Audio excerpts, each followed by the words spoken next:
그렇게 많은 요동을 칠 수 있는 요인들이 깔려있는 부분이기 때문에 이거는 딱히 어떤 한 부분을 놓고 단정지어서 얘기할 수가 없는 부분이고, 그래도 올해 내 운의 흐름을 알 수 있는 방법, 혹시 그런 징조가 있지 않겠냐 이렇게 여쭤보신다면 그냥 드리고 싶은 말씀은 그거예요.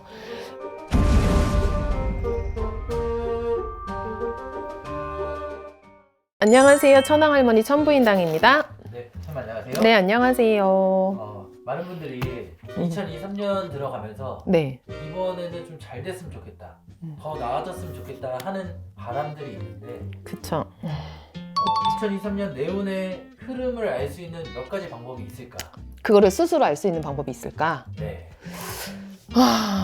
그렇게 물어보신다면 제가 드릴 말씀이 딱히 있지는 않아요.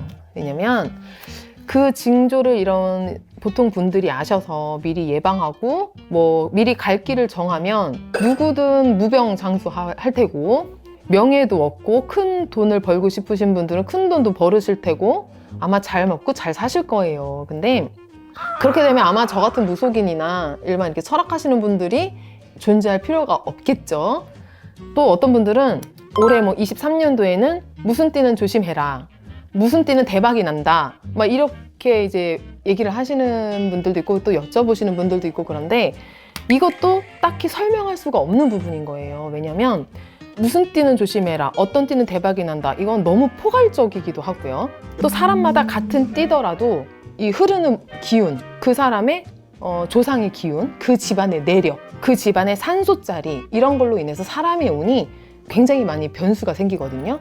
근데 그렇게 많은 요동을 칠 수 있는 요인들이 깔려있는 부분이기 때문에 이거는 딱히 어떤 한 부분을 놓고 단정지어서 얘기할 수가 없는 부분이고, 그래도 올해 내 운의 흐름을 알 수 있는 방법, 혹시 그런 징조가 있지 않겠냐 이렇게 여쭤보신다면 그냥 드리고 싶은 말씀은 그거예요.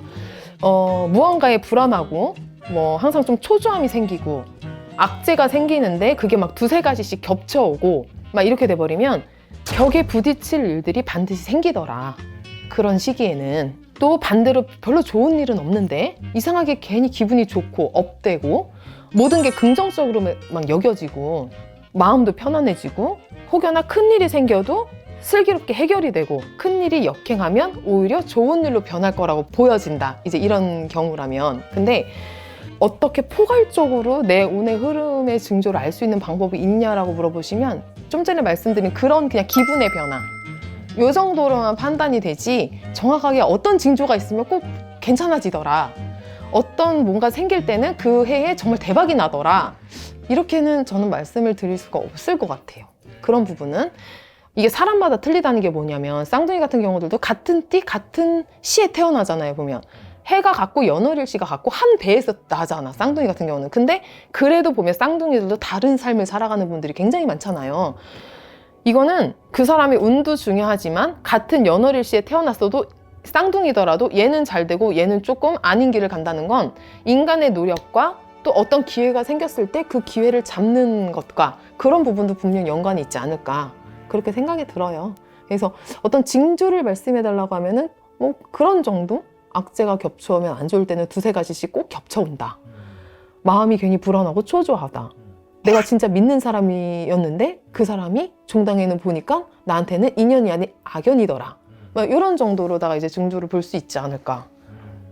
좋은 쪽으로라면 정말 그냥 무언가에도 괜히 그냥 기분이 좋아지고 별거 아닌데도 그냥 흥얼흥얼 노랫말이 나온다든지 막 이런 거, 그렇게 되면은 혹여나 안 좋은 일이 생겨도 슬기롭게 뭔가 헤쳐나갈 재간이 생기고 어떤 그렇게 누군가 나를 도와줄 인연이 나도 모르는 사이에 생겨 있고, 그런 정도이지 않을까 싶어요. 그래서 1년의 운이라든지 올해 나의 어떤 운의 흐름이라든지 이런 걸 알고 싶으시면 우리네 같은 무속인을 찾아서 방문하셔서 상담하시는 게 가장 좋을 것 같습니다. 그런 건. 네. 액땜은 어떻게 보시나요? 액땜의 효과가 있다고 보시나요? 불안한 마음을 해소하기 위해서 하는 말이 아닐까. 액땜했어, 그냥 이걸로 올해 만일에 재수없는 일 액땜했어, 이렇게 말하는 거 아닐까 싶어요. 왜냐면 가끔 그런 경우는 있어요. 어떤 사람이 왔어. 근데 올해 어떤 크게 다칠 수가 껴있어 보면. 근데 그거를 좀 작게 넘어갈 수 있는 방법은 몸에다가 흉터를 내는 거야. 그럼 그 사람한테 성형수술을 권하거나 혹시 어딘가를 고치고 싶다면 올해 하셔라. 올해 몇 월쯤에 하시는 게 좋겠다. 어떤 경우에 이제 날짜까지 잡아주기도 하고.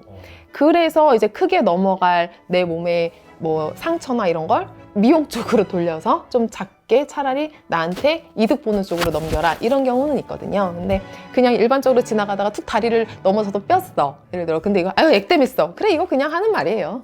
그냥 어떤 불안한 마음을 그래 액땜했어로 그냥 해소하는 것 아닐까. 우리 옛날 할머니들 때부터 계속 그래왔던 거잖아. 이거는 그냥 그 정도로 생각하시면 될 것 같고, 그렇게 몸 한번 다쳐서 액땜했다? 이거는 좀 너무 아니야.